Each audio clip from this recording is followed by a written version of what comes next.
Good evening, everyone. My name is Frank Reinell. I'm a trustee. I also serve as the Mayor Pro Tem. Mayor Craig is currently out on medical leave. He recently experienced a unexpected emergency and hopefully will return soon. Joe and Pam asked that their privacy be respected as they focus on Joe's recovery, but do appreciate your understanding and your support. As Mayor Pro Tem, I will continue to work with Mayor Craig, village staff, and trustees to serve the best interests of the village and residents in Joe's absence. So thank you for your support and understanding. So I'm calling this meeting to order. Tuesday, April 16th. The time is approximately 6:02. Okay. This meeting is streamlined on the village website. The public can also participate via Zoom. Instructions and overall public participation guidance is listed on the website and on the page, on page 4 of the meeting packet. The Village of Los Ranchos is providing the ability for the public to participate in hybrid meetings. As with any application, digital service or software, the opportunity for failure can occur. Therefore, the village is not responsible for the inability to connect to the meeting, either by the Zoom meeting link or viewing via live stream. The meeting is videoed and audio recorded, and will be available online after the meeting is, it'll be available on the website after the meeting. Roll call vote. Trustee Benavides? Here. Trustee Kiefer? Here. And Trustee Radnovich? Now here. Here, okay. Oh. Okay, so everyone's here, okay, 4-0, everyone's here. So the Pledge of Allegiance, please stand and join me as we salute the flag.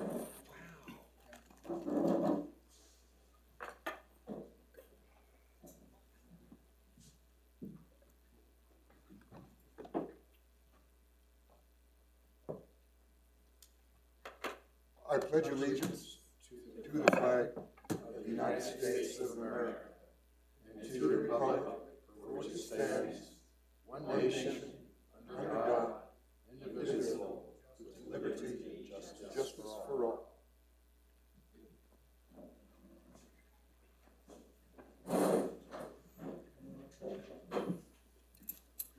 So can you gentlemen talk to us a little bit about yourselves and your interest in the Scouts? So, my name is Caleb Rupp. I am this chief's assistant senior patrol leader. So I help run the meeting to, make sure everything goes smoothly. One of the things I've been interested in Scouts is just all the opportunity it provides. I've done a lot of interesting stuff that I know everybody is not going to do that stuff.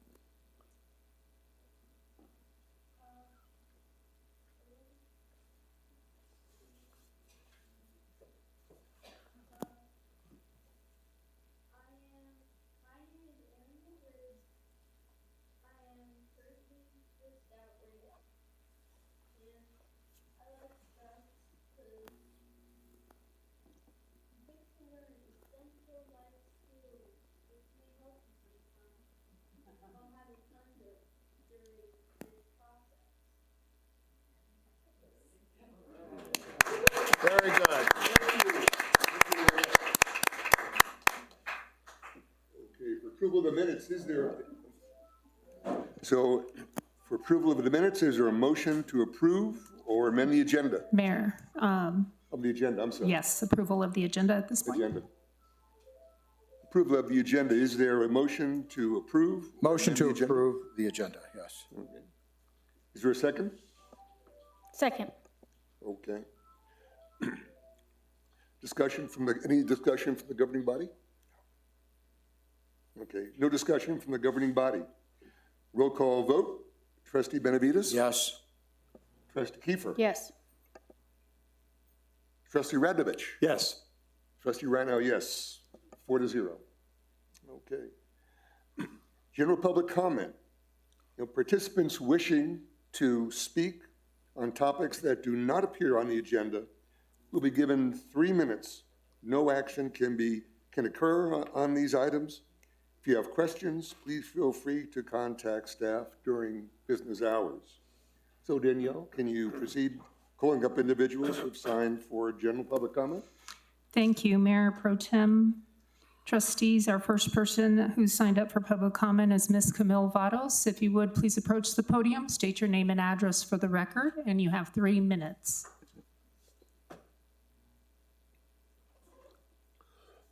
Good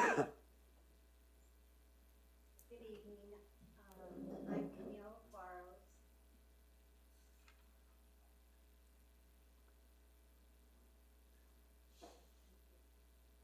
Barrows, 427 El Paraíso Road, Los Ranchos.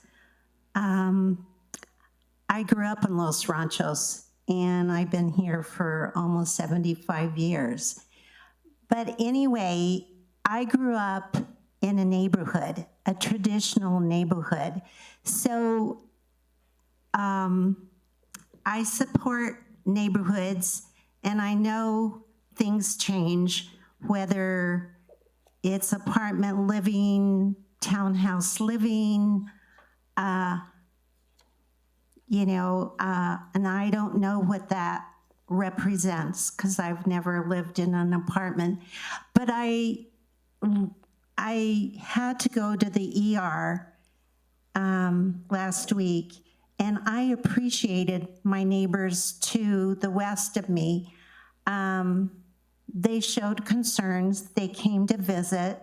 They brought me homemade ratatouille, and it was wonderful. And all I can say is I hope the same camaraderie and closeness occurs in apartment living, different types of living structures or communities.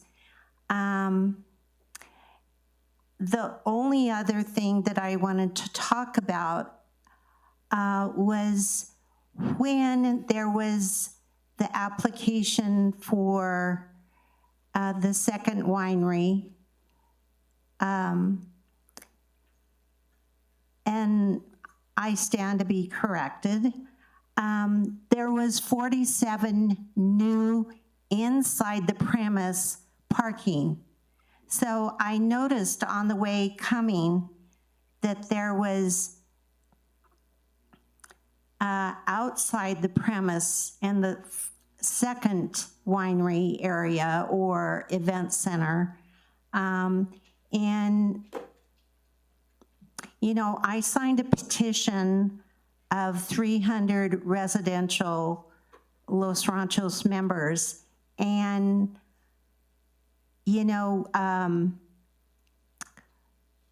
I don't know if there was a change in the site plan that I'm not familiar with, and I wasn't able to go to the planning and zoning meetings.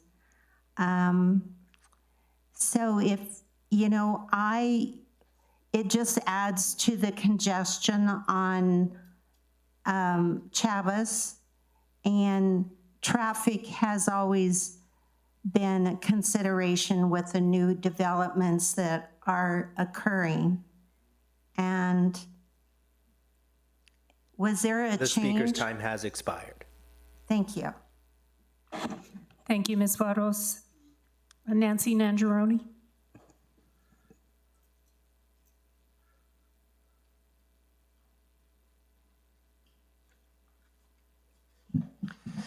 Hi, Nancy Nangeroni, 7315 Guadalupe Trail. My partner, Gordine, has been spending almost every day with Joe and Pam. And I just want to ask for everyone's thoughts and prayers. It is a difficult time for them, and we're hoping for a speedy recovery. But in the meantime, if we could show our best side as a village, and in Joe's absence, which we hope will be short, if we can work together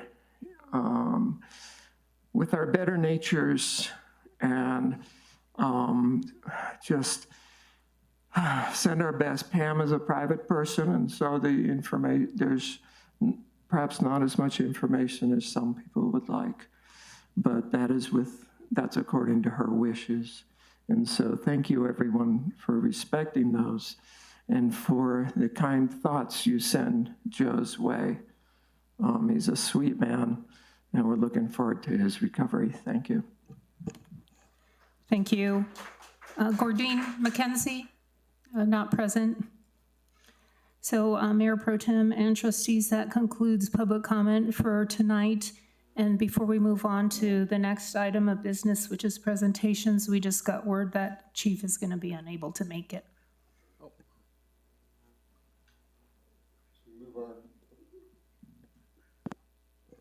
So then we move on into approval of the minutes.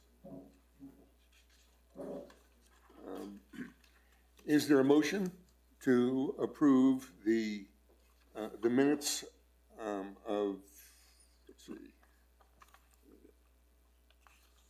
March 19th, 2024? I'll motion that we approve the minutes of March 19th, 2024. Is there a second? Sure, I'll second it. Okay. Discussion? What happens to March 26th reconvene meeting minutes? Mayor Pro Tem Trustee Benavides, so the time frame that I have in which to do the draft minutes is 10 business days, and by the time I couldn't get it into the packet, so it will be submitted at the May meeting. As a what? At the May meeting. Okay, perfect, okay, thank you. That's it. Any other discussion? Okay. So let's, again, roll call vote. Trustee Benavides? Yes? Trustee Kiefer? Yes. Trustee Radovich? Yes. Trustee Rano, yes.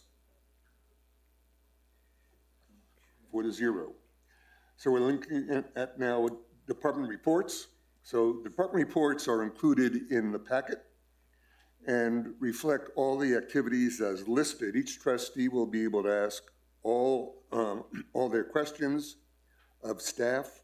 We move on to, and then we'll move on to the next trustee. Unfortunately, Maria is not available to be with us tonight. So questions regarding her report can be addressed by Joshua or can be answered by her when she returns. So, Trustee Benavides, do you have any questions then? I do, thank you. First would be for Joshua. Let me go to page 17.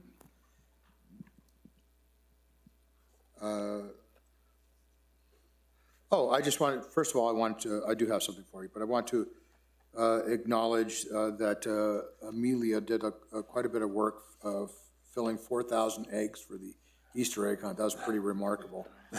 And let's see, I do think I have some questions for you, Josh.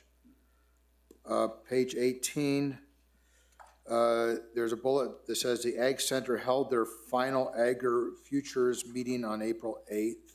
Sorry, I wasn't able to attend that. What do you mean by final? Final for the season or final? Thank you, Mayor Pro Tem, trustees. So we do it October through April every year is the season for AgriFutures. This was our 5th annual. So that was kind of the conclusion where each group submitted their reports, gave a presentation. I think everybody was invited to that. I contacted all the trustees about that. And then, so we do a little celebration at the end. However, every year that is up to the trustees budgetarily, if that's something that we want to renew every year or not, because we use a consultant for that. And yeah, so we can talk about that moving forward. Let's see, a question that would normally be for Maria, and if you rather wait for her to come back, I would be okay with that. But on page 23, entrance and roadway improvements, project phase 2. This, okay, it says this project must be completed and closed out by, for audit by June 30th, 2024. So what exactly must be completed? Maybe you know. Thank you, Mayor Pro Tem, trustees. So about a year ago, the entrance was redone at the Agri-Nature Center, and they paved base course and curbing for about that first 50 feet or so. So these funds are to continue curbing and roadway for the entire teardrop that goes out around the trees and back. Also to put in ADA parking and a base course parking lot just to the west of the vineyard and raised bed area, as well as crusher fine pathway that goes over to the front of the Ag Center. So we have full plans of that we can show you if you like, but it's that whole project has to be completed. Do you feel comfortable that it will be completed in time? I do. They've already been out there aligning the roadway, and they're just waiting on the SWIP from the city. They are going to begin May 1st with that, and they only expect it to take about 5-6 weeks to complete. Okay, good. Let's see, question for Fred Radosevich. Page 26. Citizens' issues. Could you just expand a little bit on that? Speed and traffic on Ortega Road, Pueblo Solano, El Paraíso, and Mullen Roads, noise on 4th Street, burglaries on 4th Street. Sure, Mayor Pro Tem, Trustee Benavides, on the speed and traffic, Ortega, I had another meeting with Tim and Chuck to try and get some signage and some striping done. As a matter of fact, I met with Keene today, and he was meeting with Tammy to make sure that we had enough money in the budget to do the striping and some signage. Okay. And that should be completed before the end of this fiscal year. Pueblo Solano, El Paraíso, and Mullen, again, just speed issues, requesting speed humps. And so we'll be looking at that as we put our plan together for once they come back with that traffic analysis before we decide what we're going to do with any of that. Noise issues on 4th Street. I had a couple of, a call from a lady that lives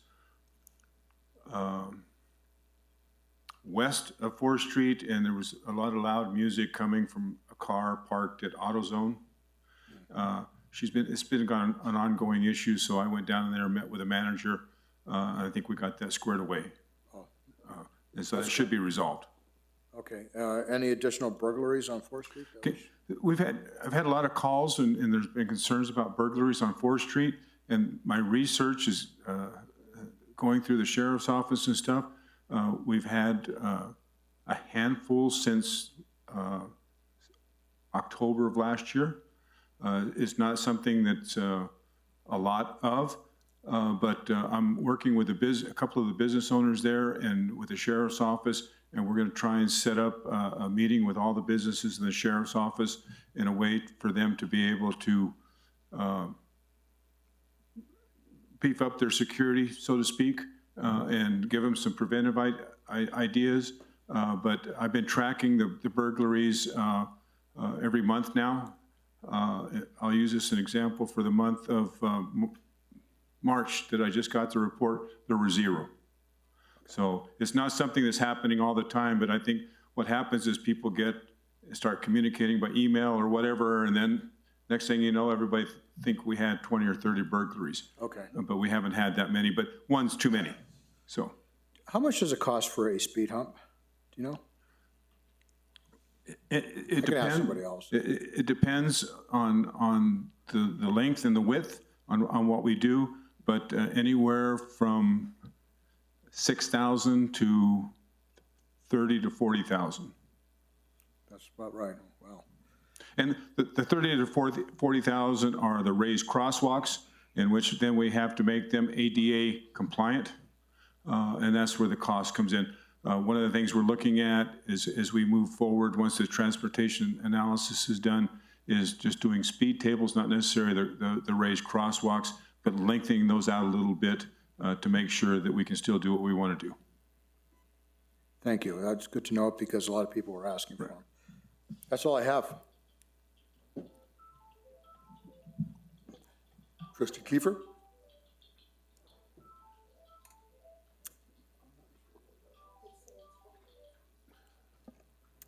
Yeah, I have a few questions. Miss Maida, on your report, I saw minor subdivision preliminary plat 1.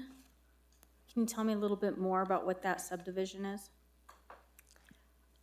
Mayor Pro Tem and Trustee Kiefer, I would have to look it up, but basically minor subdivisions are when a property is only adjusting lot lines or is dividing from 1 to 2 properties, or any type of configuration like that. So it's taken through an administrative process. I can look it up if you'd like and connect with you offline. Okay, thank you. I guess I just didn't understand the impact of what a minor is, but it sounds like it truly is just either adjustments of existing or from 1 to 2. Mayor Pro Tem and Trustee Kiefer, yes. So it's typically, it's an administrative application, and it is for typically lot splits of 1 to 2 properties. Okay, all right, thank you for that.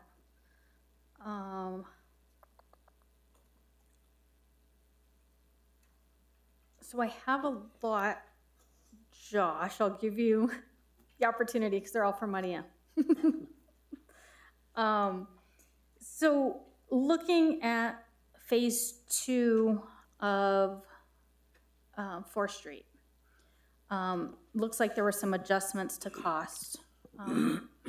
And so the total cost of phase 2, if I'm reading this correctly, is $27,700,500.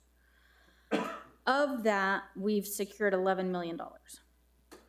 So, and that's using funding from fiscal year 2026 and 2027 funding. How far into the future are we getting for the additional 16 million? And where does this come from?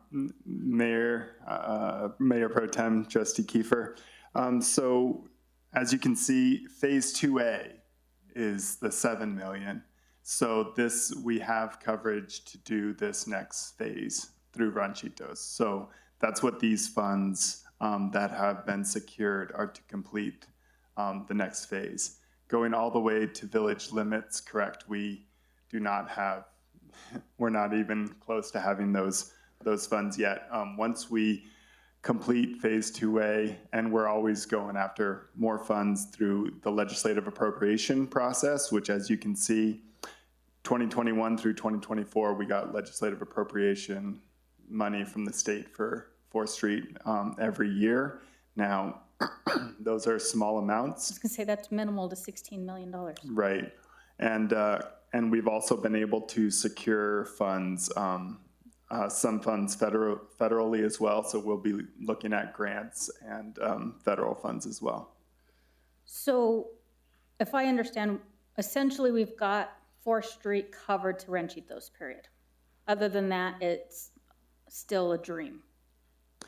Mayor Pro Tem, Trustee Kiefer, yes, and we have design completed all the way to village limits at Ortega. And after that, yeah, it's funding, dependent on funding. And this is a little off color, but Trustee Radnovich, question for you, because I know you've brought this up multiple times. The federal fund is what you've said before, you're concerned because of the strings that come with it, correct? Because I guess what I'm trying to say is, as we start looking at this for budgeting, we may want to make sure that we're planning from Ranchitos forward, right, in where we get the money so that our hands aren't handcuffed. Trustee Kiefer, I have some issues with the project, and I don't often bring them up with Maria anymore because it's moving forward.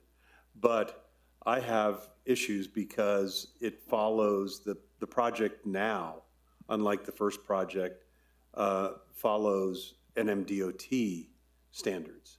And NMDOT standards are not as pedestrian-friendly and as Main Street-friendly as, say, City of Albuquerque standards or Bernalillo County standards. And so we're accepting money from NMDOT to do these projects, both for the design and the construction. But I feel that it's not going to be a rural enough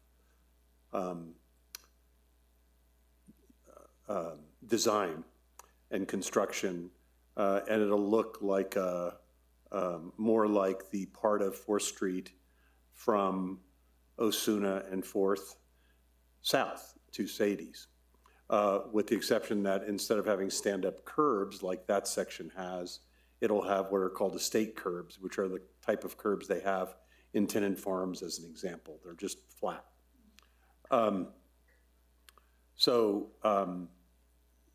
What that means is that the radii on streets where the corners are further apart. They're more distance for pedestrians to walk. Everything is designed for the car and not so much for the pedestrian. So while it does have sidewalks,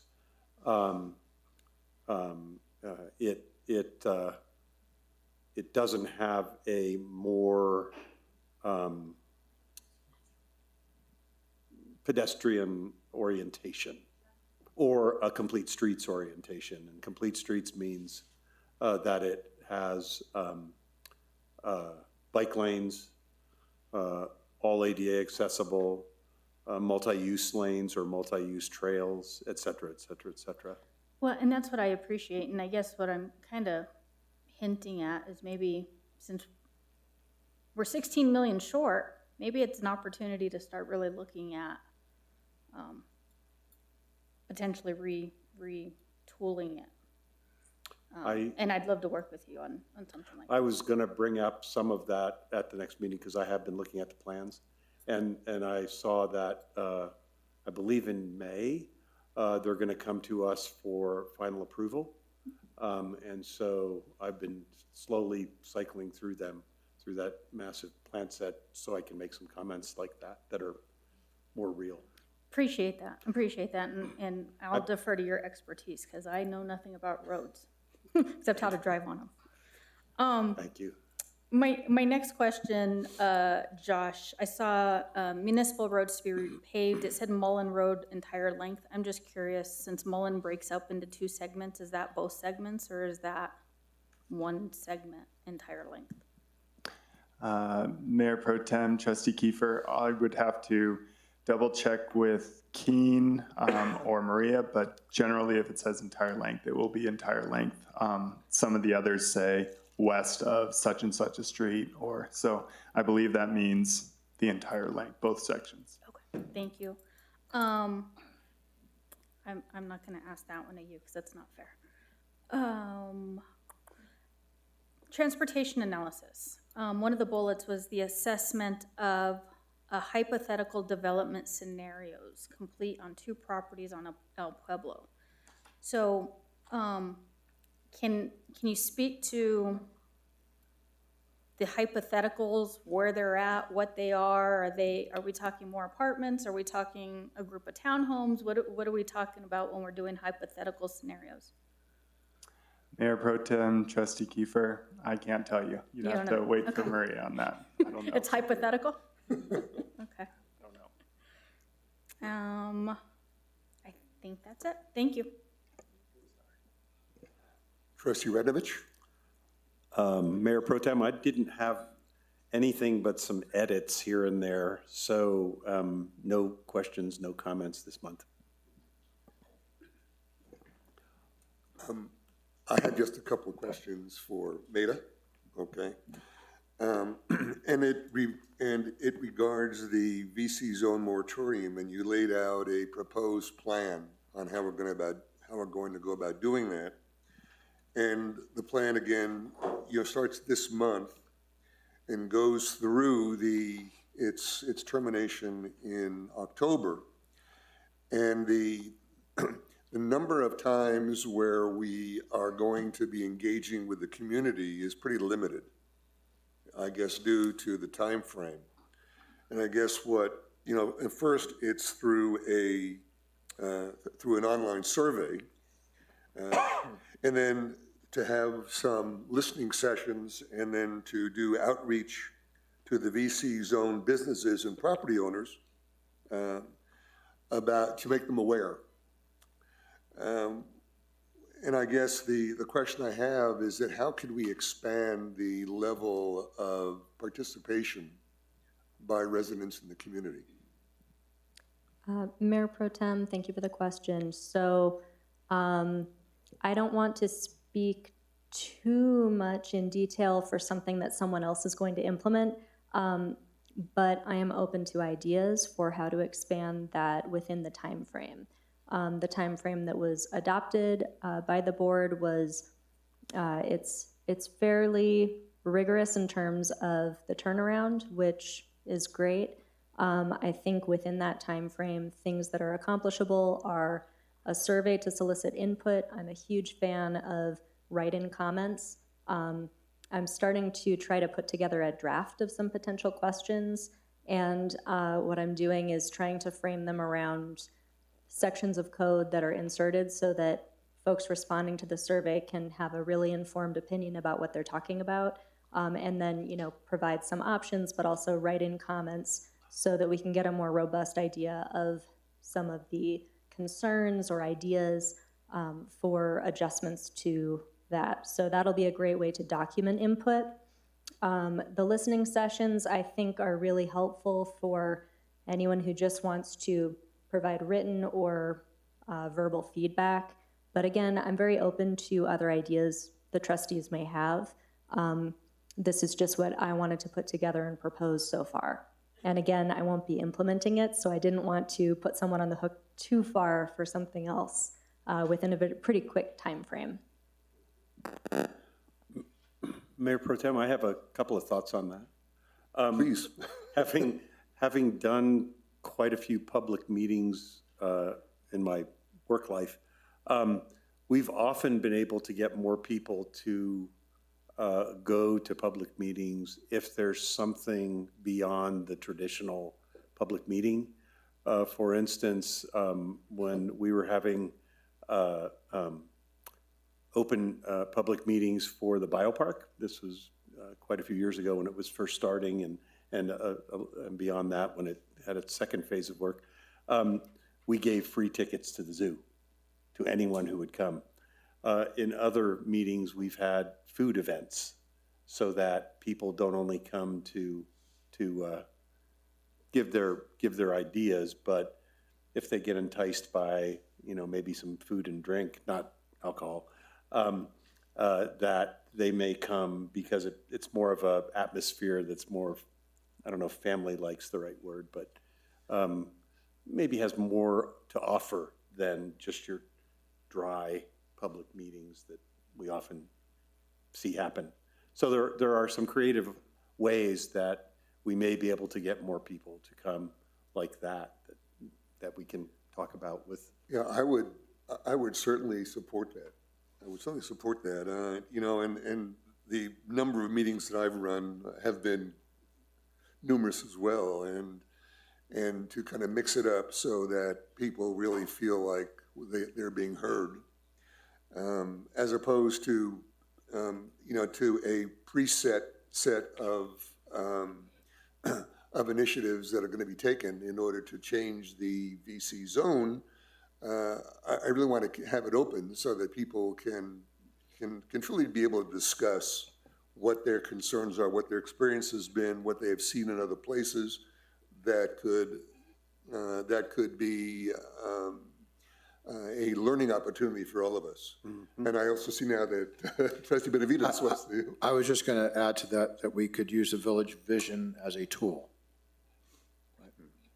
Certainly so. Yeah, certainly so. And how we're going to get people to complete the survey. Again, it might be on the website, but I think we need to find some other ways to reach out. Because I think we want to try and get as broad audience as we possibly can. This VC zone moratorium is much more than those who are living in the VC zone area or who are adjacent to it.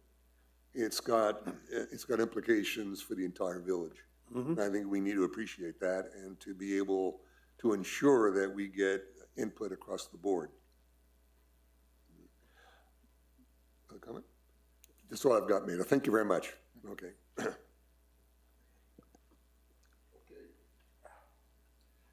So, let's see. Okay, so we're on to financial reports. Here we go. On to financial reports. Discussion and approval of the March 2024 cash report. Is there a motion to approve the March 2024 cash report? Yeah, I'll make a motion to approve the March 2024 cash report. Mayor Pro Tem, Trustee, I apologize for the interruption, but let's allow Treasurer Will Fisher to provide the report. Oh, okay. First, yeah, okay. Okay.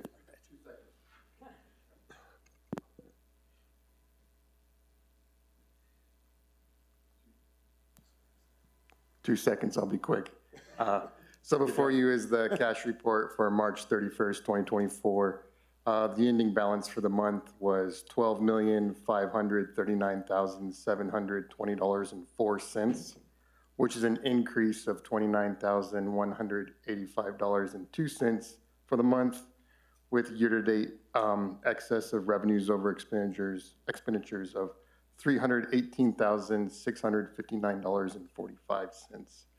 Couple of unusual or significant items there for you, but that's the cash report. Thank you.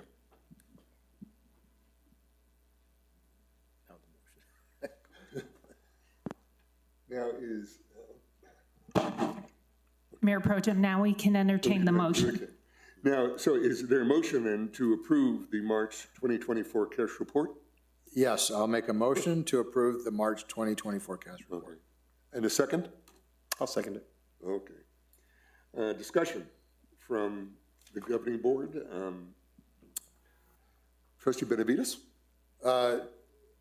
Yeah, so questions, we can ask questions, right? Or,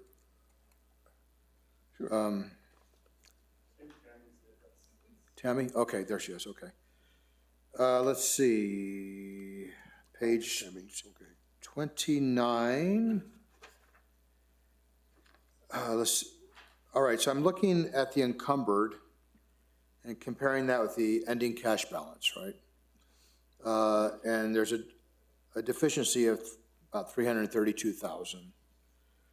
Does that mean we're short in the general fund? I mean, and I'm assuming encumbered means that that money's been spoken for. So could you explain that for me, Tammy?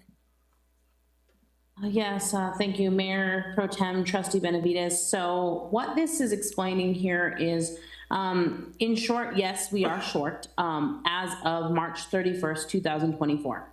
So what you're looking at here is our ending cash balance in the general fund is the $9,227,655.90. And what we have encumbered is based on all of the expenses that are actual up until March 31st, plus the expenses that are coming out of the general fund from April 1st through the end of the year, June 30th. And so with all of that, as of right now, we are short $331,926.49. And what that takes into consideration, again, is all of the expenses that have happened through March, the expenses that haven't happened through year end, and it also takes into consideration any transfers out of the general fund into a different fund.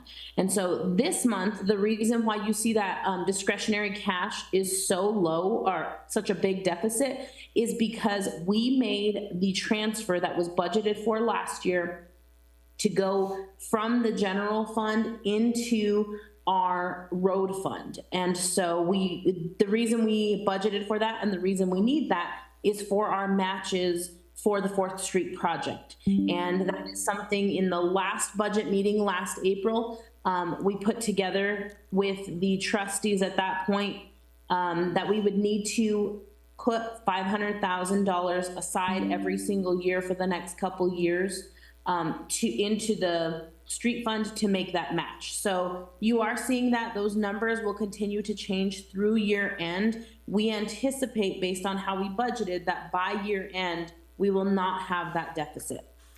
So don't panic. As long as revenues continue to exceed expenditures, we'll catch up. That's the message, right?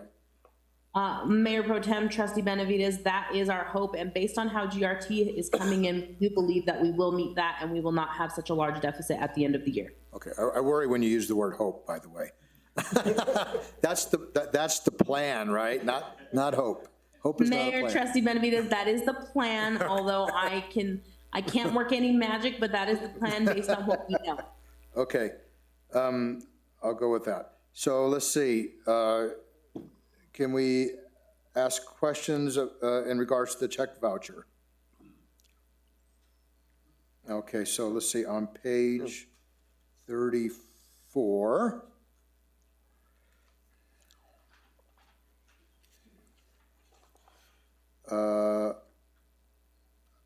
I'm looking at all the attorney fees.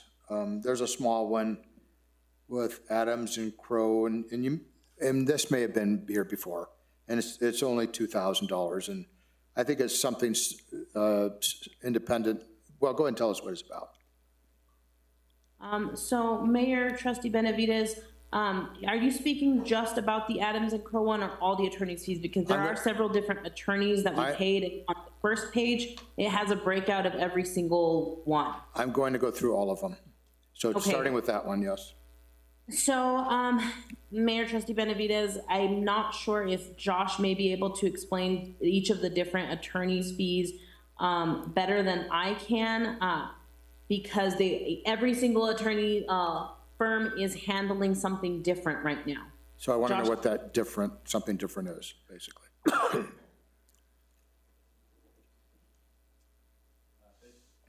Thank you, Mayor Pro Tem and Trustee Benavides for the question. And I may refer to Chapel for this. Of course, as you know, Chapel Law Firm is our general counsel. And so he takes care of general counsel matters for the village.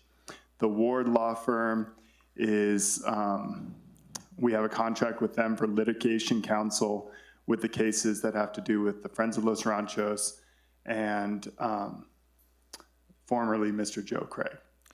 Then the Adams and Crow Law Firm, we have contracted with them with some small litigation matters that are ongoing that have to do with certain foreclosures and different things like that, some small cases that are pending still.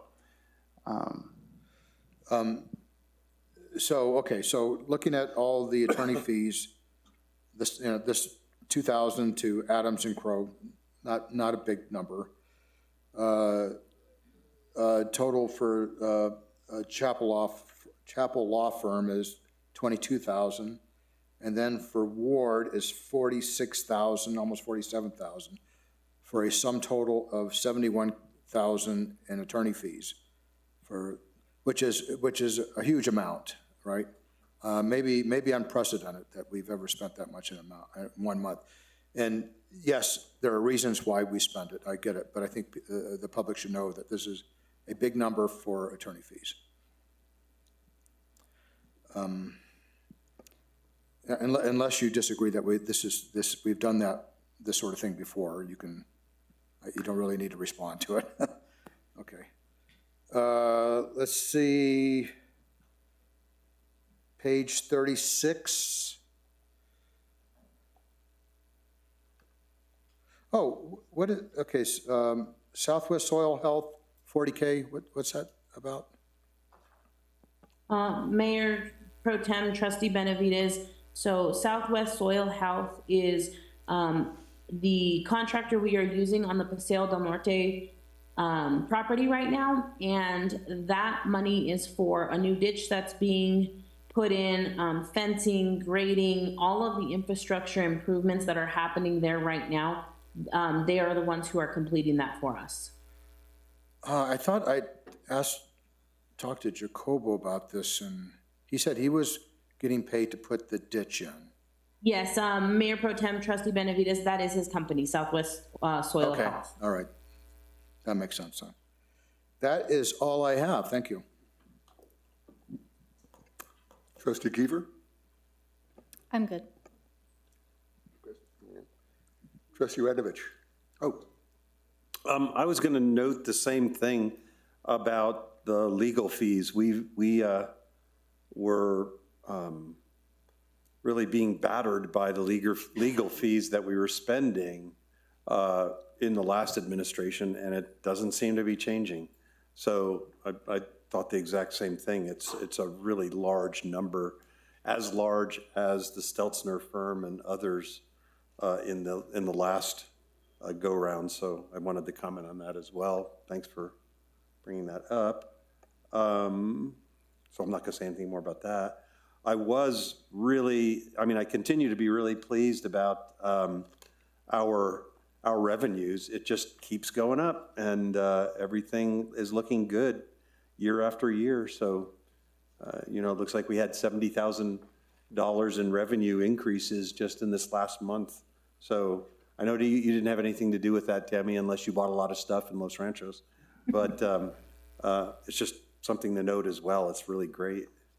I did have a question on the loss on page 31, and it's under expenditures for general administration. There's almost a $40,000 loss under the current project to date variance, and I was wondering if you could explain what that is. I didn't quite follow that. Sure, Mayor Pro Tem and Trustee Radnovich, I don't have the detail out in front of me, but what this is showing is that we expended $40,000 more in that line item this month than we anticipated. So it's not necessarily a loss, but this can often happen depending on what's going on that month. Right now, you saw that the attorney's fees are very high. The attorney's fees come out of that line item. That's probably the biggest item that contributed toward that. But that, since it's in the first three columns, that's the month to date. So that can often go up and down based on what projects we were able to complete that month or not. But that is just showing we anticipated spending basically $40,000 less this month from that line, from that department than we actually did. I see. Thank you, Tammy. And let me see, I just have notes elsewhere. On page 32, it's the statement of revenues and expenditures on that page. And I was just wondering if you had any thoughts on all of the line items are showing negatives for the cash balance, obviously, the current project to date variances, our original budget and our revised budget. Is that the same issue? So Mayor Pro Tem, Trustee Radnovich, what you're looking at here is the column that's showing all the negatives is the current PTD variance. And that's again showing the difference between what we budgeted in the first column, which was nothing this month, versus how much we spent. So the second column is showing the actuals that we spent, the cash basis PTD actuals. And you're gonna see some red in here that's not gonna go away because this was the Rescue Act money, and that money was given to us. They actually gave us the disbursement 2 years ago. So we got all the money in and now we're spending it down. So when this fund is completely done, it's going to completely zero out. But right now, the way it looks on this cash report is we're not receiving any money, but we're spending money. But we do have the money to spend. You can see that our cash balance started at $729,000, and at the end of the month, it's $658,000. So the cash is there. The negative reds that you're seeing is just an accounting thing because of how we look at it. We look at everything that's happening in the year, and it doesn't take into consideration the cash balance. It just looks at revenue received that month and expenditures that month, and it ends up making that look like a negative in that column. Got it. So it's negative for the month. Just for the month, yes, but there is an actual, the total cash balance is not negative, if that makes sense. Got it. Is the line on page 33, and I'm sorry, I looked at the cash report pretty closely this month. Under general obligation bonds, it's showing negative $22,000 plus change. Is that money we're taking out for the open space that we bought?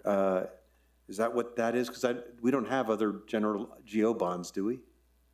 So Mayor Pro Tem, Trustee Radnovich, so the 22,000 you're referring to is up in the revenue portion? Yes, okay, so. No, it's actually the variance. Sorry, Tammy. Yes, it is the variance again. Oh, it is revenue.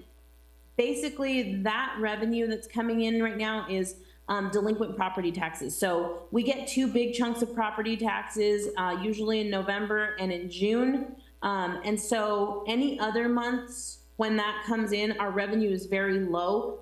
And so if we expend more that month than what we received, you're gonna see that negative again. However, we anticipated getting, the reason you're seeing that negative right there is you can see in the first column, we anticipated getting $25,000 of property taxes and only received $3,000. By the end of the year, a lot of the time, this is a timing situation. And so we only have last year's numbers and historical numbers to go off of. We go off of how we were paid in the past. So we may, I don't have the other cash report in front of me, we may have had a bigger number last year, month than we expected, and we may have a bigger number this month than we expected, dependent on how people are paying their taxes. Got it. Okay, that makes sense. Yeah.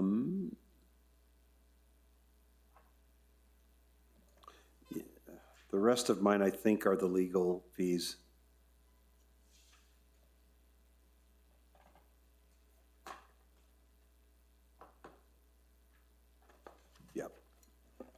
Yep, that's it. Thank you, Tammy. Mayor Pro Tem, I changed my mind. I want to address a couple things, if you don't mind. Specifically, the legal fees to my fellow trustees. I want to put this in context, right? I get sworn in January 3rd and served with 2 lawsuits, myself and the mayor. So, you know, the ward firm, when we're looking at this, we have to keep in mind that that's for 2 months. That's not $46,000 just because it was paid in March, was not just for 1 month of services. And as I agree that legal services are super expensive, you can see we're still continuing to pay the Stelzner firm in February for services that, you know, I would have thought should have probably ceased by then, but obviously not. There's still some things. So, you know, I agree that it's a waste, but unfortunately that was the position that the mayor and I were put in on the day that we were sworn in. So I think people need to be aware of that for the record, not just not feel that it's just, you know, throwing money at attorneys. And I thank you for saying that, Trustee. I wasn't trying to infer that at all. We spent as a village close to $1 million on legal fees because of the palindrome project and the Long project. That's split between people that paid in and the village defending itself and vice versa. So it's just it's a number that I disdain looking at every time I see it, and I think it's really Well, the money could be unfortunate. spent for much better and more positive things elsewhere. But unfortunately, it's the climate that we're in right now, and hopefully we get out of it soon. And hope what? Hopefully we get out of it soon. I hope so.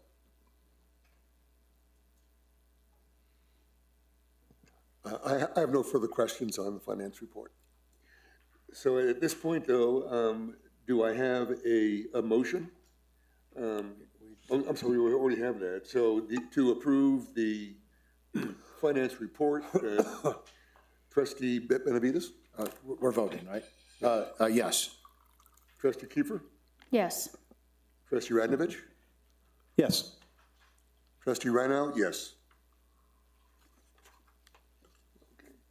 New business? Number A, pursuant to Section 3-11-6A, NMSA 1978, subject to the approval of a majority, all members of the governing body, the mayor shall submit the names of employees to the Board of Trustees for confirmation. John Avila, who is being recommended as administrator, and Michael Montoya for Code Enforcement Officer / Planner 1. Acting Administrator O'Halloran, can you give us some background?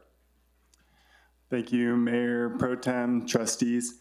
So starting with Mr. John Avila for administrator, the mayor posted the position for administrator, and we had several applicants.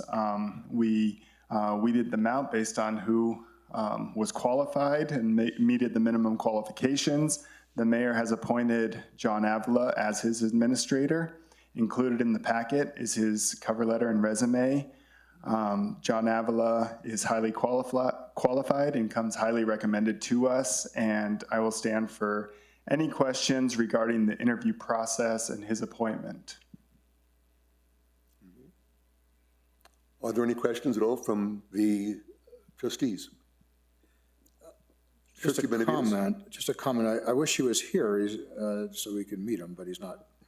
Mayor, Was he asked? excuse me, Mayor Pro Tem Trustee Benavides. Unfortunately, he's not able to make it tonight because he's wrapping up things with his current place, which is the village of Towski Valley. So unfortunately, he won't be here, but recommendation is to start on Monday, the 22nd. So you'll have that opportunity to meet him next week. And if you'd like to come in prior to the budget session, we can get that scheduled so you can each meet him, or unless you wanted to wait until the budget session, but he'll be here on Monday.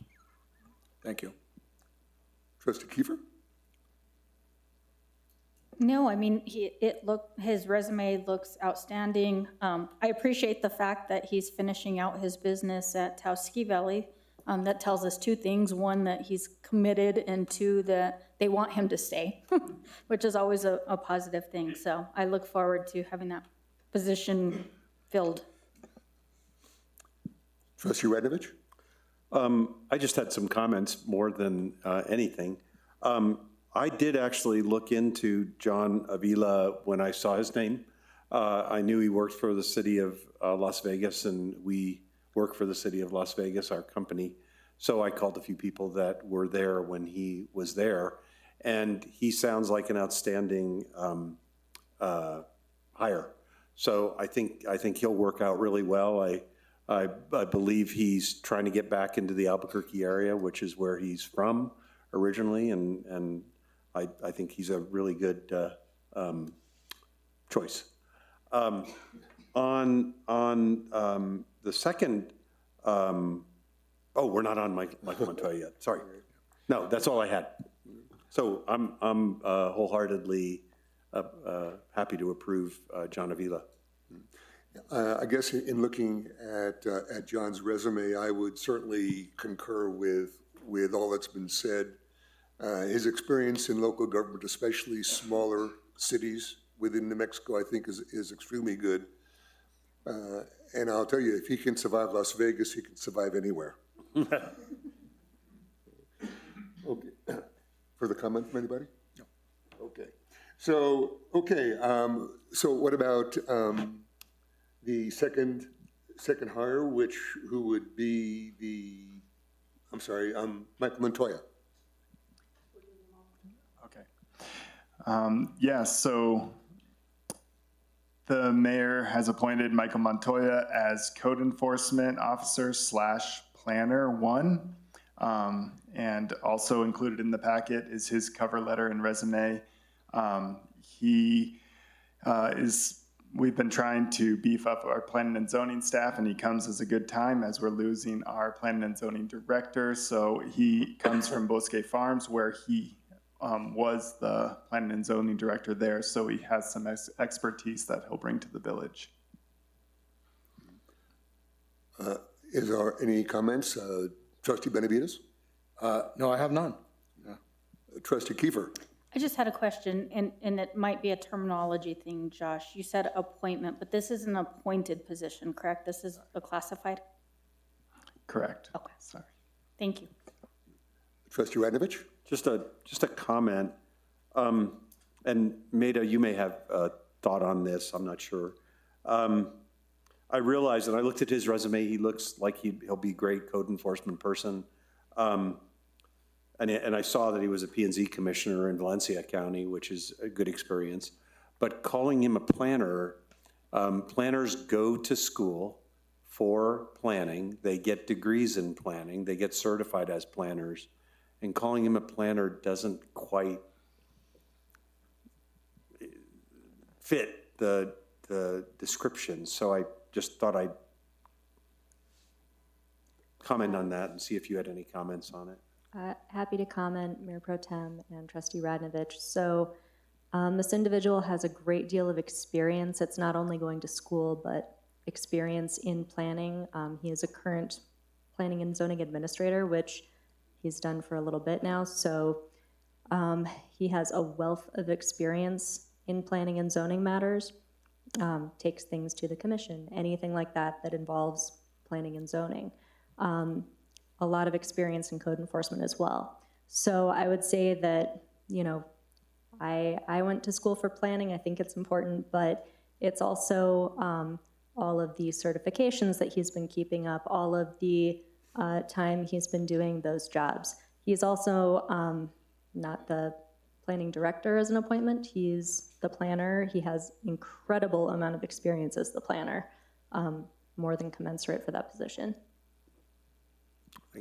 Thanks for saying all of that. I don't know him, and I just looked at his resume, but that was one of the things that popped into my head. So, thank you, Mayor Pro Tem. Okay, Trustee Benavides? Just to follow up on that, I certainly don't have an issue with Mr. Montoya, but just to understand the breakout of his workload, Mr. Sanchez was our code enforcement, and I believe he was half-time. Is that correct? And so is this going to be a half-time kind of job where he's half-time code enforcement, half-time planner?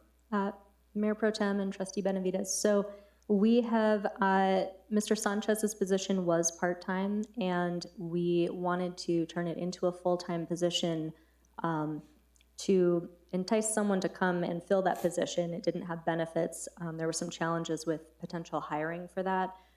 What we wanted to do was make it full-time. It hasn't been full-time in terms of the need for code enforcement necessarily, but we thought with other duties that could be brought to it, this would be a great full-time position. So it allows for code enforcement as the primary function, but a bunch of planning duties as needed in the department. Thank you. That makes sense. Yeah. Other comments? Okay. I have no further comment at all.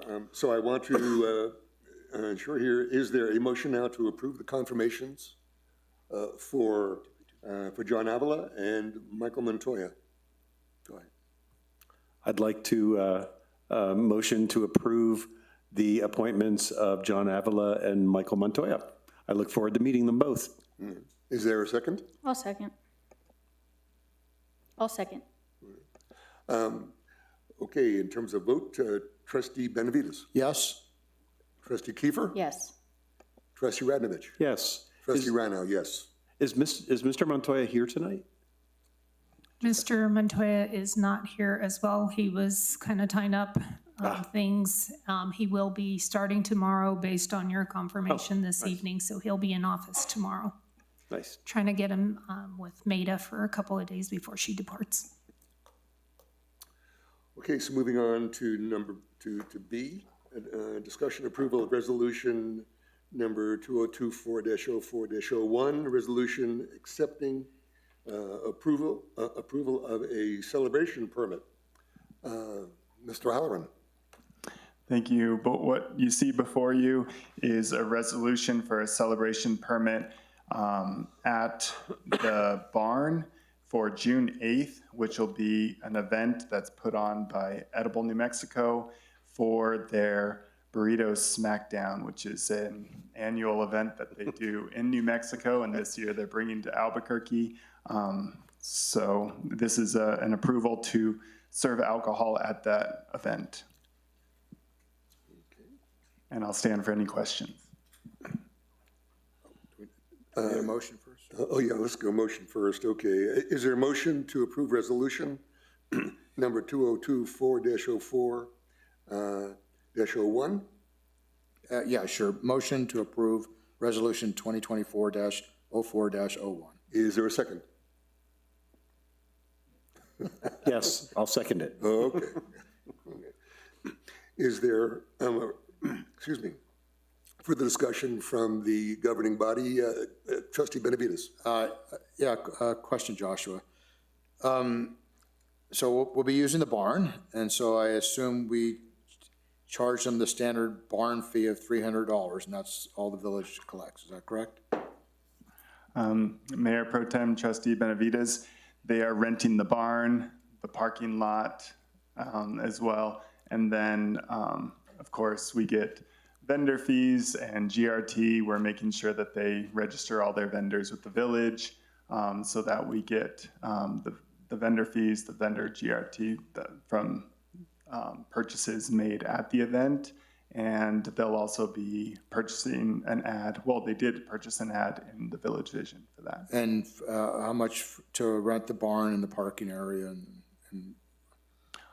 So the barn rental is $375 per day, and then the parking lot, I would have to double check what that number is, but it's whatever is on our website.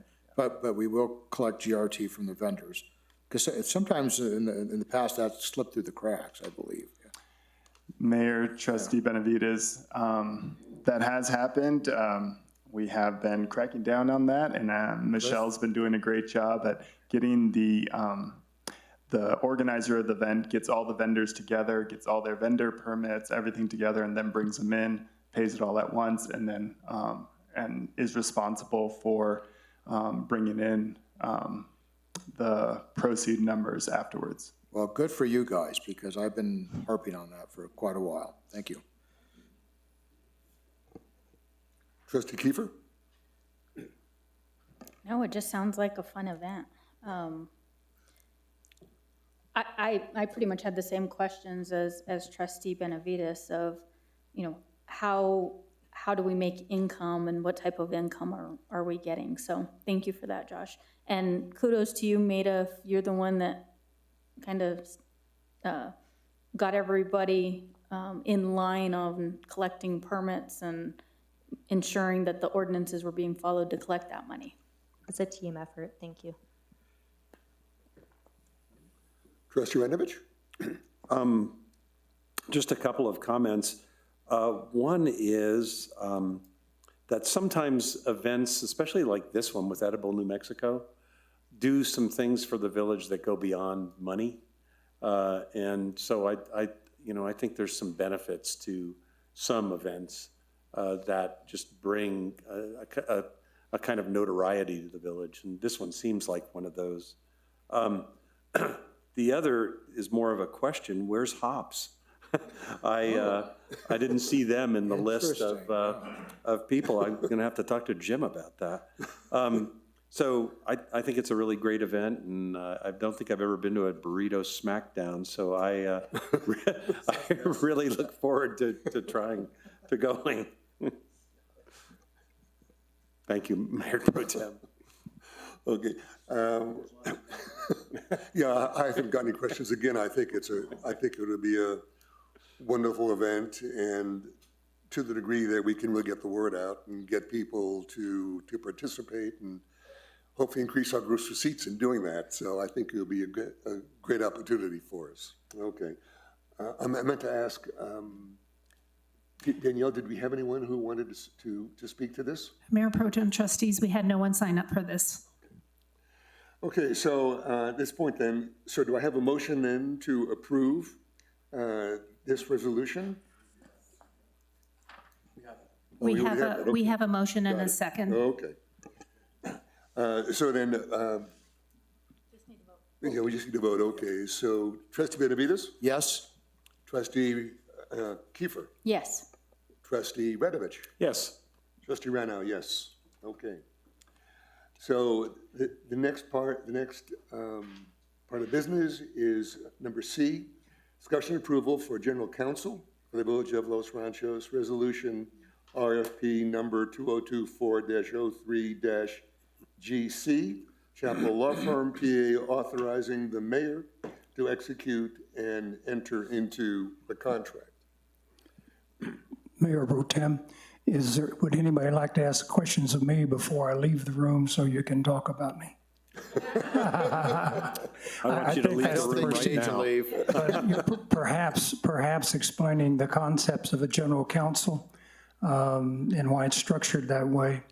I think most of you know my background, whatever, but in the general counsel role, I think I do things that are best suited for me and try to manage some of the legal proceedings. Consequently, we have on board at rates which are equal to or less than the Stelzner firm to handle some litigated matters and some other things, and that's where Adams and Crow comes in. I will not be doing that. So we'll try to do that and farm it out in the most efficient way that we can. I will do those things that I think we're most qualified. One exception to that, based upon the contract, which I had, a short-term contract that's basically used up, I was limited and was not involved and have not been involved in selection of counsel, independent counsel for the FOLR litigation. So I'm not involved in that specifically in the litigated side, except with respect to discussions regarding settlement. There is an RFP that has just been published for independent counsel. Of course, I don't know who will respond to that, but for that role, there is a new RFP that's out presently that I'm not too actively involved in. Be happy to answer questions, and if not, then I will leave the room. Questions? Trustee Benavides. I certainly don't have a problem with you, Attorney Chappell. I do find it interesting that we're going to vote to authorize the mayor to execute and enter into a contract, but we don't see the contract. Just for information only, what is the duration of the contract? The contract has been negotiated. It was the form that was attached to the RFP that we responded to, with a few changes that we responded in that context. Because I wasn't going to negotiate with the village and Joshua to do my contract, I asked Randy Audio from New Mexico local law to represent the village. He reviewed the contract and gave his input to Joshua, so that contract is there. The term of the contract is 1 year, but it can be extended for 3 additional 1-year terms. Thank you. That's all. Trustee Kiefer? No questions. Trustee Ranovich? Why are you leaving the room? Yeah, I have been through this 3 times with the village before now. And every time it happened, I was asked to leave the room, so I'm trained well. I've just been trained well. You've asked me to leave the room once, Yes. and so I was thinking about returning that favor, but I won't. Okay. I'll be happy. Thank you, It's just, Attorney that's just in the Chapel. procedure for the three RFPs I've been through before this one. Thank you. So I'd like to ask, though, Acting Administrator O'Halloran, do you have any further comment? Mayor, Now you can lie about him if you'd like, okay? Okay, now tell us the real dirt. You're being recorded, though. yeah, Mayor Pro Tem, trustees, as you know, an RFP went out for general counsel. He really left, yeah. Went out for general counsel, and we had a committee review the RFP, and this was the one selected. We have drafted the legal agreement with the Chapel Law Firm, and as he stated, Randy Audio from New Mexico Government Law, local government law, reviewed that, and we have that ready to go. We had to change some wording from the previous one because this is just general counsel and doesn't include any litigation. And as he stated, we also have gone out for RFP for litigation counsel specific to the Friends of Los Ranchos cases. And so we'll see, because we are at the end of our 60,000 allotted that we're allowed to do with a short-term contract with a small purchase agreement, which is what we have with the Ward Law Firm for those, for that matter. Our legal expenses, as you have all talked about, have risen dramatically. So we're drafting this legal agreement. The village would ask that the mayor, administrator, who will be John Avila, the clerk, and the planning and zoning director be the ones who are authorized to contact our general counsel on matters. And we would like to ask everyone else to contact staff first with your questions. And if we cannot answer your question, we can go to Chapel and come up with answers. Often questions are now going directly to the Chapel Law Firm, who then contact staff to answer the questions. We often will have the answers to your questions because we have the expertise in that area. If it's a specific legal issue we can't answer, then we will contact general counsel and find an answer for you. We're just trying to keep those costs to a minimum if at all possible. And if you have any other questions, the legal contract will be available for you to look at. It hasn't been signed yet based on approval tonight, but it has been drafted.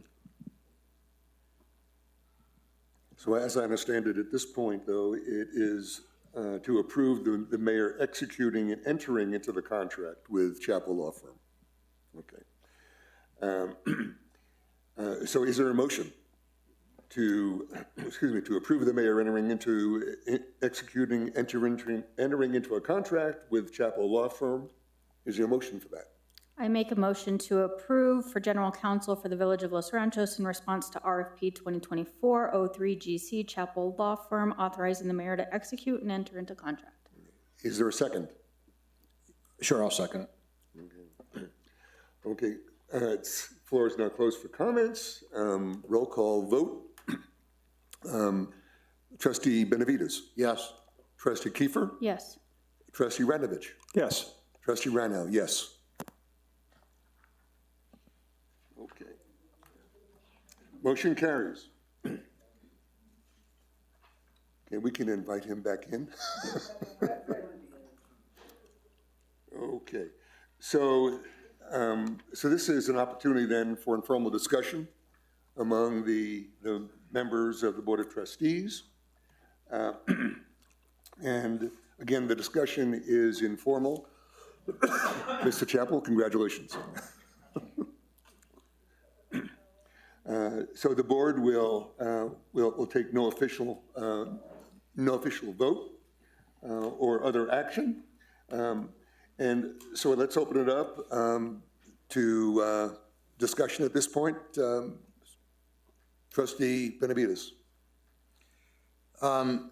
Yes, in regards to the independent counsel and you, Mayor Pro Tem, as the independent representative, and the fact that we have spent $47,000 with the Ward Law Firm, we haven't had a report on what's going on, and I've been asked questions about what, if you can give a report, an update.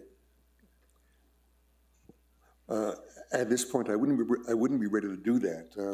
We are going to be going into a meeting next week.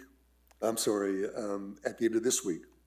And so I will know more once we have an opportunity to speak. Can you do that next month? Oh, I'm sorry? Sorry, Mayor Pro Tem. Can you give us a report next month? Yeah, I should be able to do that. The actual mediation is scheduled for the 14th of May. Okay, and so we should have some kind of progress at that point. May I comment? The mediation is scheduled for May 14th. Before going to that mediation, I think it will be necessary to have another closed session with the Board of Trustees and allow Vince and Larissa to bring us up to date on the projects they've sort of been assigned, get some guidance before going into the mediation. The next Board of Trustees meeting, I think, is the week after the mediation. So I think you'll get a full report and be prepared to give some guidance based on that report in a closed session. We should schedule that as soon as we can, the closed session. Agreed. So get it on the calendar, right? Yeah. We will. There's going to be a discussion day after tomorrow about that scheduling, and I thought I would ask Vince to say when would he like to come back to the board for that closed session, and find out at that time, and I can pass it along. That's all I have. Trustee Kiefer? Yeah, so I have a couple things, but I'm going to circle back to something you said, Josh, because it's going through my mind as a former government employee, going through the RFP process, understanding how difficult that is. I understand the need for RFPs. I understand the state requirements for RFPs.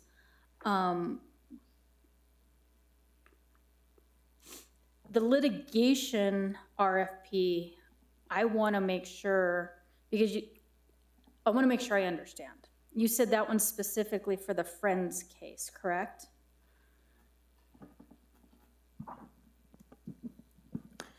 The RFP covers all of the Flint's and Ross Restaurants case and the Opens Meeting case.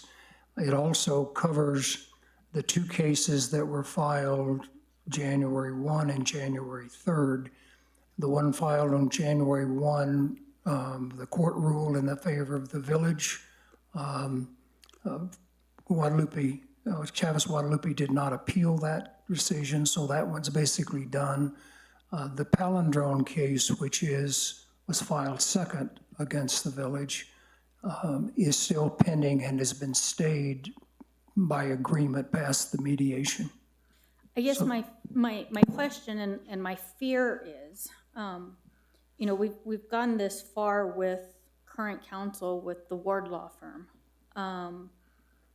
If they don't respond and or don't win, are we starting from square one rather than just, because there are certain times that government allows you to do an extension when you've expended so much money already in bringing someone up to speed.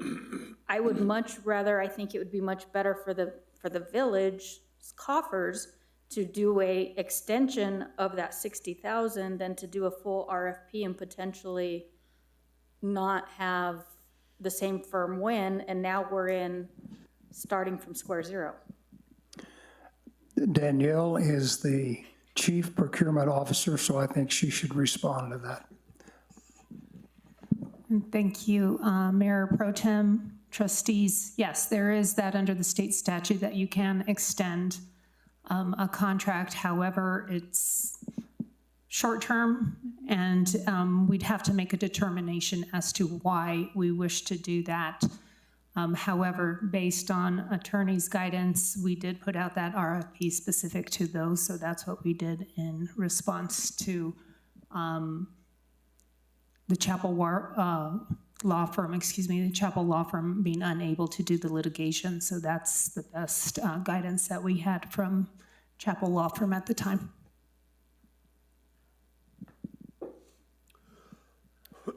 Okay, I'm confused. Mr. Chappell, can you help me understand? Because it sounds like she's saying you said to do the RFP. My understanding of the Procurement Act, Mayor Pro Tem and Trustee Kiefer, my understanding of the Procurement Act, the extensions of those small purchase contracts is very limited in what you can do. There are certain contracts that can be extended easily. Those for professional services cannot be. In this situation, if this case is not settled, it could go on for a year or two or longer. And I think it doesn't make sense to try to keep dealing with short-term small purchase contracts, which I think would get out of hand. So we should have something more permanent in effect. And anytime you go out with an RFP, you have other people that could come in and respond. And in this particular case, I provided a list of law firms to consider even before the first contract, and those firms may in fact be watching to respond. So that's just something you go through in the government contracting. I guess I was just hoping that we would at least maybe get through one extension, see if we get through mediation, and if that settles it, then we're not. I know there's still the need for litigation outside of just these things, but. Well, that's all this RFP is, just for these cases. Never Okay. mind. Okay. But the current contract that Mr. Ward is on will extend through the mediation. Okay. And the response date and the approval dates will come after that. Got it. So Okay. this is not going to terminate that process before that mediation date. That's what I was worried about. Thank you for that clarification. The only other couple things that I wanted to say is thank you to Maida.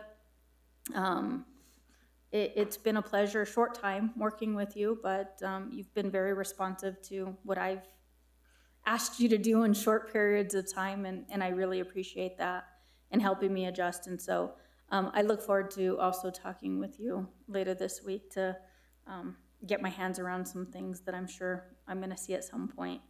And then I don't know if the mayor's currently watching or his wife. I like to think and hope that he is, but I just want to send him happy thoughts, many blessings.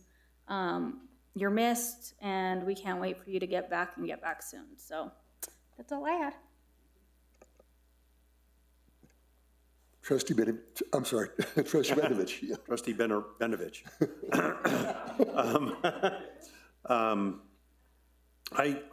I have a few things. One is my best to Mayor Craig as well. I hope he comes out of this okay, and I wish the best for him in his recovery. The other is I'd like to thank you, Josh, for your time sitting in the role of village administrator. I think you've done an exemplary job, and for not having the training to do what you did. It's been really great. So thank you for your service over the past few months, and you know, I know this will be your last meeting taking that position, so thanks very much. I also wanted to thank you, Maida. I know we did that last month, and I'm really going to miss you, and I'm sorry that you are have to leave. But if you ever decide you want to come back, I bet the door would be open.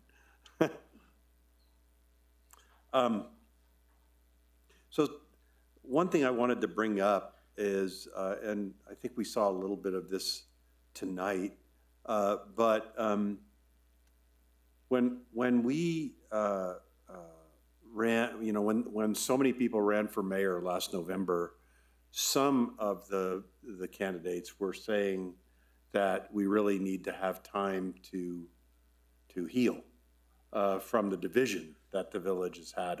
I think there's still divisions there. And I really think that we need it to move in the direction of healing those wounds, because I think that they are still there. We can kind of try to forget about them, or we can move forward and try to advocate for fixing that. And so I'd like to say that we really need to move in a direction that continues to create a space for talking as a village in an open public forum. I really appreciate the fact that the Keep Los Ranchos Rural Group and the Friends Group got something like 10% or close signatures of residents as part of everything that we were going through at the time. But that still leaves another 90%, 80 to 90%. And we haven't heard from those 80 or 90% people, and you don't always in any municipality. But I'd like to dig into that a bit more and see what people are thinking that weren't a part of that hubbub over the past 2 years, and create some times that we can continue that discussion just for that purpose in an open forum. So I look forward to that, and I'll keep pushing on that because I think it's important, and it's got to be continued. That discussion has to be continued. So I just wanted to say that, and if anyone has anything to say about it, I'm happy to talk about it more, especially since the new mayor pro tem has done such a good job that we've only been here for an hour and a half and we're almost done. We'll see what happens next. But to kind of piggyback on what you just talked about, I've had an interest for a long time, even prior to the time when I decided to even run for trustee, to really spend time trying to understand who we are as a village, and it's beyond a master plan. It's beyond the kinds of projects that we are engaged in, which I think are certainly useful for us. But what I get concerned about, though, is kind of a patchwork of solutions that we come up with in order to deal with particular kinds of problems, without trying to attach them to kind of a real vision of what we are, and not only today, but who we want to be in the future. And I've had some thoughts also about how to engage more of our residents, and it may mean that we do a lot more reaching out to them as opposed to asking them to come to talk to us. But I believe that it's extremely important in order to be able to generate a lot more buy-in. I guess I'm reminded of a project that I saw many, many years ago, and Trustee Radovich, you may have already, have probably be familiar with it. and that is when they started the planned community in Columbia, Maryland. And it's a planned community.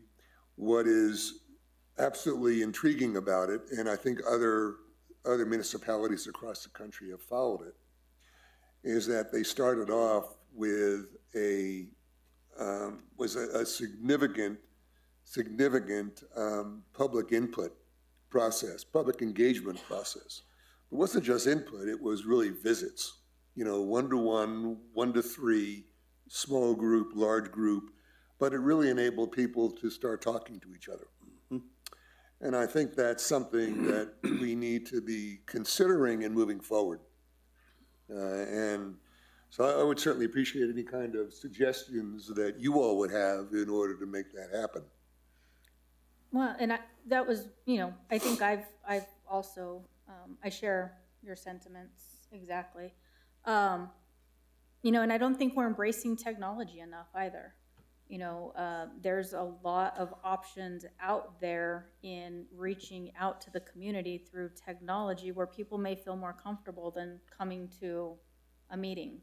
Or we have packed this house with 200 people plus, and only still a handful want to speak because they don't have that comfort of speaking in front of people. So there's a huge untapped amount of individuals that we need to hear from. But what's definitely within our control, you gotta bite the elephant or take bites of the elephant one bite at a time, right? Or you'll never eat it. And so one of the things that I think we can start with is looking at our ordinances that limit information or dissemination of public notices from the 300 to 400 feet. I mean, that's just absurd in my mind.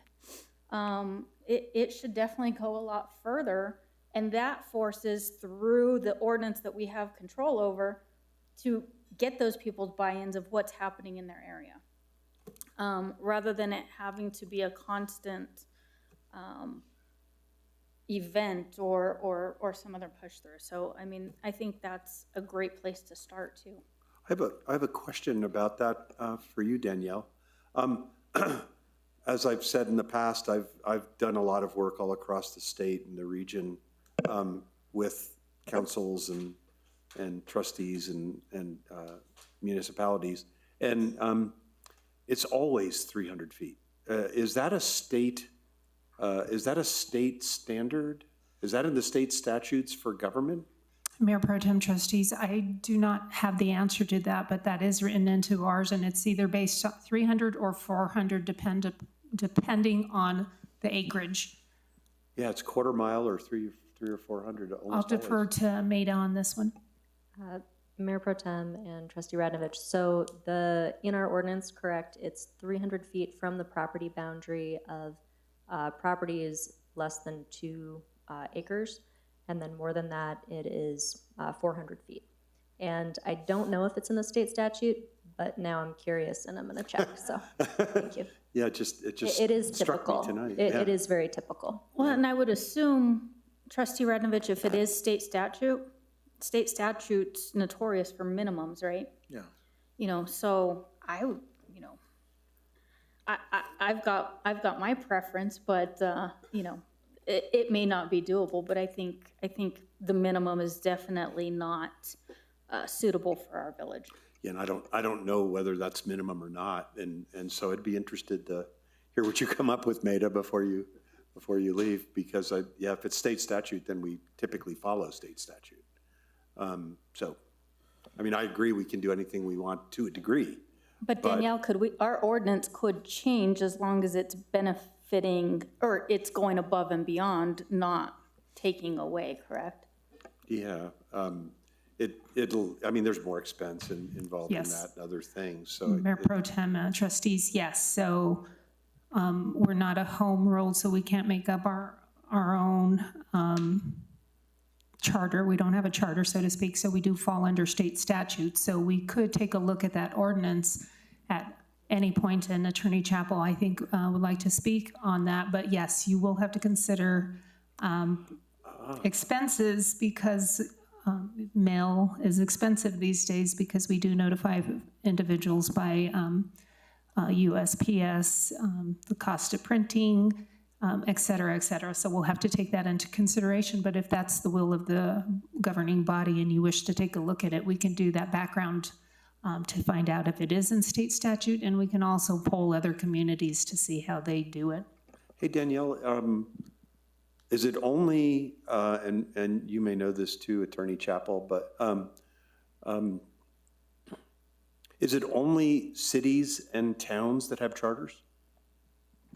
Home ruled municipalities. Home rule, so there's only 8 or 10 in the 11, state? I believe. 11, yeah. Interesting.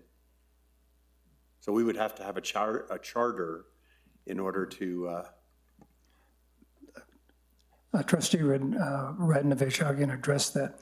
The minimums that you're talking about by state statute relate to certain kinds of actions. And if you don't give that particular kind of notice to those people within 300 feet, for instance, in a zoning matter, the zoning ordinance is not valid. And so there is a minimum service type requirement for people within a certain distance. It does not say that you cannot use another form of notice to people outside of that zone so that you don't have to go through that process. So what that really amounts to is a more cumbersome way, because your ordinance is not valid unless you do it.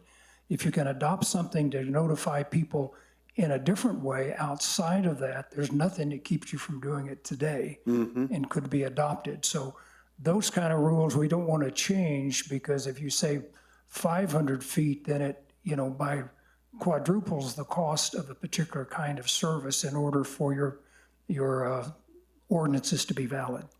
it's interesting you bring that up, and because I've had this discussion with Chuck Lucas, one of our residents and a friend of mine, and Fred knows Chuck at this point now pretty well because of Ortega. And he suggested to me once that the village could have and this isn't very village-like, but could have a screen on one of our major streets, and like the LED screens that you see on Paseo. Maybe not as garish, and those screens could be used to tell villagers, hey, we're having a big, discussion about the village and who we are, or we're having a big discussion about another subdivision that's happening, or whatever it happens to be, using that as a way to communicate with the public. And I think there's nothing that would preclude us doing that. Nothing would preclude that. You can do it as long as the village complies with its own sign ordinances. There's nothing to say that There is that people who want to be informed can't submit their email addresses, and you can have a email blast to go out to everybody that wants to hear about it. You can do all of that, but we just don't want to expand the minimums that it takes to get an ordinance or zoning ordinance approved and be valid. Yeah, that makes sense. Well, I mean, you talked about reaching out to the public and how can we do that better. So one of the shortcomings of our Board of Trustees meetings is that we have public comment, and time is of the essence. But the complaint is there's no dialogue, and I don't want to bring that to the Board of Trustees meetings, but there's no reason why we can't have an interim meeting for dialogue. And I think that's the part that's missing. I would totally agree. Yeah. I would definitely totally agree. Yeah, I would really support that. I think that's really important, where there's really two-way discussion going on. Okay. The other thing I wanted to bring up, and I don't know, why this occurred, but I live on Ortega Road. I got a notice from the county about a variance on a county property that was probably a half mile from my house. Oh. Okay. And I talked to some of my other friends along Ortega Road, and they got the same notice. It is totally, I mean, it was a variance for a business, I guess, that was north of Alameda. And, and I'm wondering, why did I ever get it in the first place? I mean, Maida, maybe you have kind of an answer to that. I do.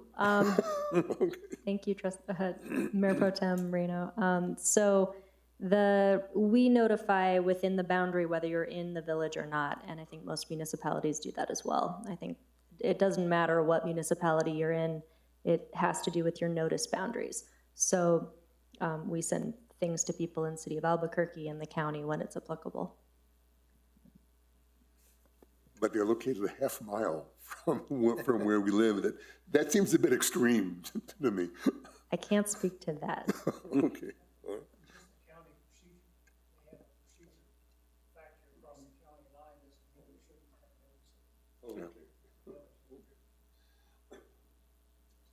Were there any other discussion from the board? No, good discussion. Okay, great. Okay, well, we appreciate it. So the meeting for April 16th, 2024 is now adjourned. The time is approximately 7:46. Mayor Pro Tem, can we make a motion to adjourn the meeting, please, in a second? I'll make a motion to adjourn the meeting, if Mayor Pro Tem uses that big mallet right there in front of him at the end of the whole After we procedure. vote. I'll second it. All those in favor? Aye. Aye.